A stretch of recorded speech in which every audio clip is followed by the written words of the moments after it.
கர்த்தருடைய பரிசுத்த நாமத்துக்கு ஸ்தோத்திரம்.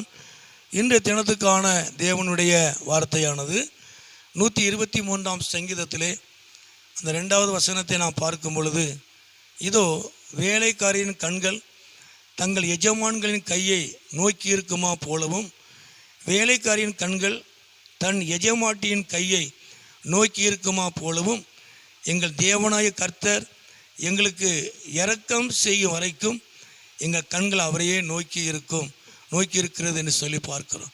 அதாவது எங்களுக்கு இரக்கம் செய்கிற வரைக்கும், எங்களுக்கு உதவி செய்கிற வரைக்கும் எங்கள் கண்கள் அவரையே நோக்கி இருக்கிறது என்று சொல்லி வேதத்தில் வாசிக்கிறோம். அதாவது வேலைக்காரன் வேலைக்காரி என்று சொல்லும் பொழுது அது தாழ்மையை காட்டுகிறது, அது பணிவை காட்டுகிறது. பணிவோடு தாழ்மையோடு அவருடைய கரத்தை நோக்கி இருக்கும் பொழுது அவர் நமக்கு இரக்கம் செய்கிறவராக, அவர் நமக்கு உதவி செய்கிற ஒரு நல்ல தேவன்.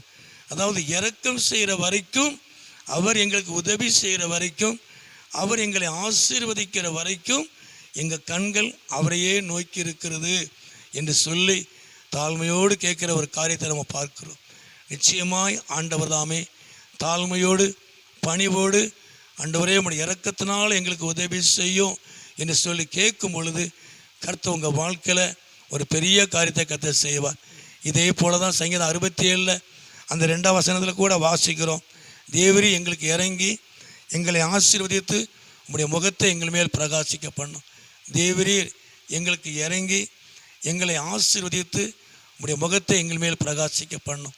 நிச்சயமாய் கர்த்தர் தாமே இந்த நாட்களிலே அவர் உங்களுக்கு இறங்கி, அவர் தம்முடைய இரக்கத்தினால உங்களை ஆசீர்வதித்து அவர் உங்களை பிரகாசிக்க பண்ணுவார்.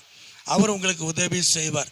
தாழ்மையோடு பணிவோடு கேட்கறதுனால உங்கள் வாழ்க்கையில் கர்த்தர் பெரிதான காரியங்களை செய்வார், அவர் ஆசீர்வதிப்பார். ஜெபம் பண்ணுவோமா?